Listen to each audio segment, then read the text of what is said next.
শ্রীলঙ্কার বিপক্ষে প্রথম ওয়ানডে ম্যাচ, বোলিংয়ে বাংলাদেশ, আর প্রথম সাফল্য এনে দিলেন তানজিম হাসান সাকিব। চতুর্থ ওভারের প্রথম ডেলিভারি, ফিরলেন প্রথম নিশাঙ্কা। 8 বলে 0 রান করে প্যাভিলিয়নে এই ব্যাটসম্যান।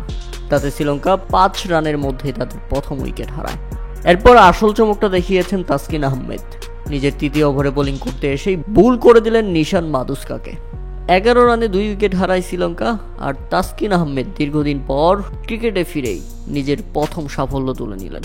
সেলিব্রেশনও ছিল দুর্দান্ত, তবে তার থেকেও বড় সেলিব্রেশন ছিল তাসকিন আহমেদ যখন পরের ওভারে এসে আরও একটি উইকেট পান। কামিন্ডো মেন্ডিসকে ফিরিয়ে তাসকিন আহমেদ দেখিয়ে দিলেন তার সেই রকম নাচ।